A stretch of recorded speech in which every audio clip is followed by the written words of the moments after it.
नमस्कार किसान भाइयों। मौसम 29 चैनल आप सभी का स्वागत करता है।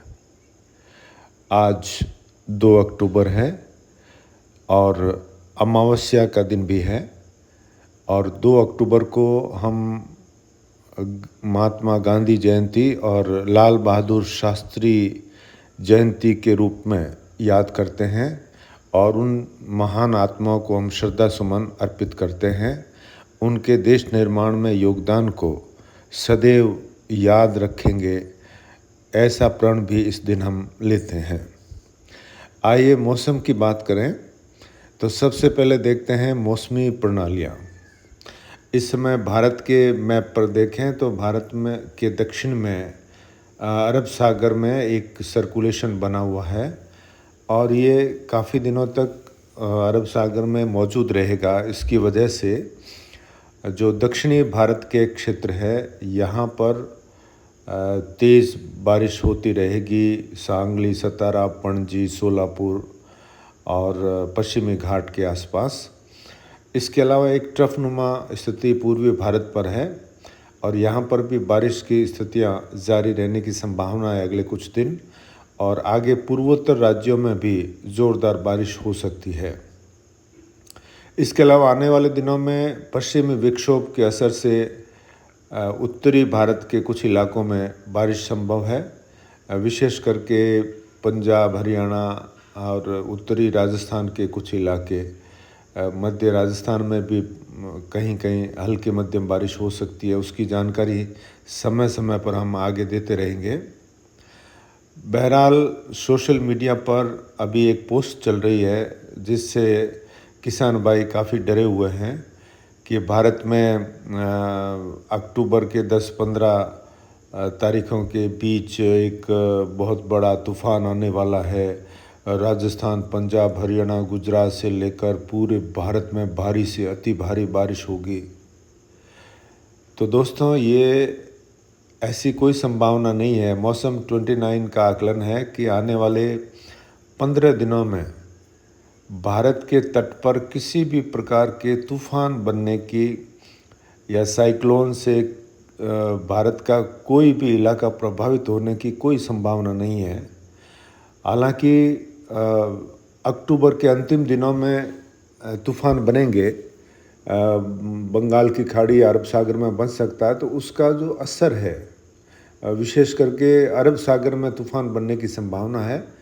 तो उसका असर जो होगा विशेष करके हो सकता है वो ओमान की तरफ जाए या गुजरात के तट की तरफ आए, तो राजस्थान के कुछ इलाके प्रभावित हो सकते हैं, लेकिन तबाही वाली बारिश की कोई संभावना नहीं है। उसकी जानकारी हम समय समय पर आपको आगे देते रहेंगे।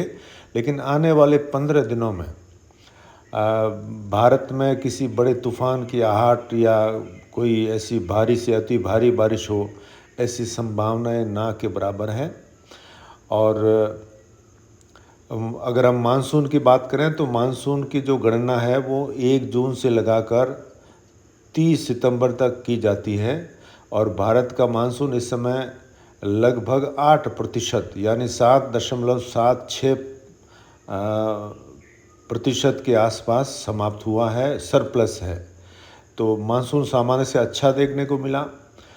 भारत के ज़्यादातर जो बांध हैं वो लबालब हो गए हैं, नदियों में पानी बह रहा है, तो रबी की फसल भी बहुत अच्छी होने वाली है। इसके अलावा इस समय जो आने वाले समय में मानसून भारत के कई इलाकों में यानी पहले ही सप्ताह में, अक्टूबर के पहले सप्ताह में लगभग आधे भारत से मानसून विदा हो सकता है।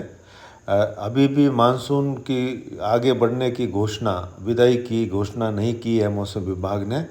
जो अरावली के पश्चिमी ढलान से लेकर कुछ पंजाब, हरियाणा के क्षेत्र और कच्छ के इलाकों से मानसून विदा हुआ था, उसके बाद में नई घोषणा अगले 24 घंटों में होने की संभावना है, जिससे राजस्थान के संपूर्ण इलाके और कुछ दिल्ली, पंजाब, हरियाणा के बचे हुए क्षेत्र और गुजरात के क्षेत्रों से भी मानसून विदाई की घोषणा की जा सकती है। इस समय आधे से ज़्यादा भारत में यानी पश्चिम उत्तर भारत में जो हवाएं हैं वो उत्तर पश्चिमी हो चली हैं और ऊंचाई पर भी ये हवाएं देखने को मिल रही है और एंटी साइक्लोन जैसी स्थितियां भी बन चुकी हैं। तो इसके चलते भारत के काफ़ी हिस्सों से बहुत जल्द मानसून की वापसी की घोषणा की जा सकेगी। आने वाले समय में देखें तो पश्चिमी विक्षोभ के असर अब दिखाई देने लगेंगे और उसकी वजह से राजस्थान, पंजाब, हरियाणा, जम्मू कश्मीर, उत्तराखंड ये जो इलाके हैं वो प्रभावित होंगे और यहाँ पर बारिश होती रहेगी, जिसकी सूचना हम समय समय पर आपको अलग से बताते रहेंगे। बहरहाल देखें तो एक दक्षिण चीन सागर में एक तूफ़ान बना हुआ है और उस तूफ़ान का असर विशेष करके ताइवान और जापान के आसपास रहने की संभावना है और भारत में इस तूफ़ान का कोई किसी प्रकार का असर नहीं होगा। 2024 का जो मानसून है वो भारत में सामान्य से अधिक रहा, लेकिन इसमें ला नीना कंडीशन नहीं थी, वो न्यूट्रल फेज में बना हुआ है। IOD का पॉजिटिव सपोर्ट भी मानसून को नहीं मिला, बावजूद इसके बहुत अच्छा प्रदर्शन मानसून का 2024 में देखने को मिला और अब धीरे धीरे ला नीना कंडीशन बनने जा रही है। उसकी वजह से सर्दियों में ज़्यादा ठंड पड़ सकती है और आने वाले समय में उत्तर भारत में विशेष करके जो पश्चिमी विक्षोभ का असर है वो ज़बरदस्त देखने को मिल सकता है, जो रबी की फसलों के लिए एक तरह का वरदान साबित होगा। पहाड़ों पर ज़ोरदार बर्फ़ गिरने की संभावना है और आने वाले समय में उत्तर भारत घने कोहरे की चपेट में रहेगा और रबी की शानदार फसलें इस बार देखने को मिल सकती है। अगला जो मानसून है उस पर भी हमारा अलग से फोरकास्ट आएगा आगे, लेकिन अभी के आकलन से लग रहा है कि अगले मानसून में ला नीना जो है वो पॉजिटिव रहने के कारण झमाझम मानसूनी बारिश पूरे भारत में देखने को मिल सकती है अगले मानसून सीजन में। और इसके अलावा क्लाइमेट चेंज की वजह से इस बार का जो मानसून है वो काफ़ी विचित्र स्वभाव के रूप में देखने को मिला। ख़ास करके जो राजस्थान के पश्चिमी इलाकों में ज़बरदस्त बारिश हुई, कच्छ में और पश्चिमी इलाकों में जहाँ बारिश का औसत बेहद कम रहता है वहाँ सबसे ज़्यादा बारिश देखने को मिली।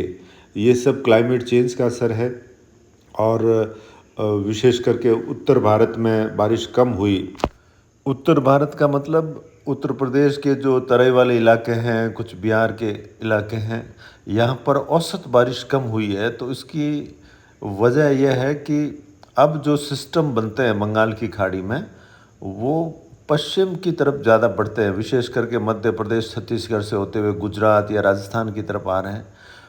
और पहले के टाइम में ये जो सिस्टम थे वो मध्य प्रदेश से होते हुए दिल्ली की तरफ जाते थे, तो जो भारत के उत्तर प्रदेश और बिहार में ज़बरदस्त बारिश हुआ करती थी।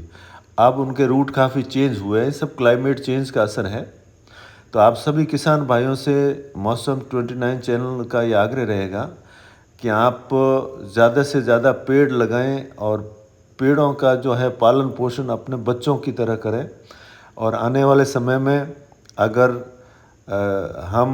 हमारी दिनचर्या ऐसे ही बनी रही तो क्लाइमेट चेंज के गंभीर परिणाम देखने को मिल सकते हैं। सर्दियों में हो सकता है गर्मी देखने को मिले और गर्मी में सर्दी, तूफ़ान, बेमौसम बारिश और भयंकर गर्मी जो इस समय अक्टूबर के माह में इतनी भीषण गर्मी राजस्थान में देखने को मिल रही है, जो सामान्य से ज़्यादा तापमान देखने को मिल रहे हैं।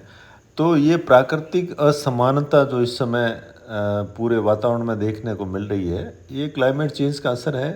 और प्रकृति का जो दोहन किया जा रहा है, जो प्रकृति के साथ छेड़खानी की जा रही है, पेड़ कट रहे हैं, तो इन सभी कारणों से ऐसा मौसम में अनियमितता हमें देखने को मिल रही है।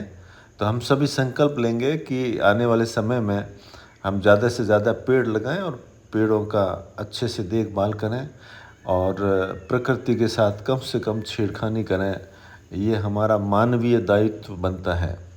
तो दोस्तों, मौसम की जानकारी में आज इतना ही, लेकिन आगे हम जल्द नए वीडियो के साथ हाजिर होंगे।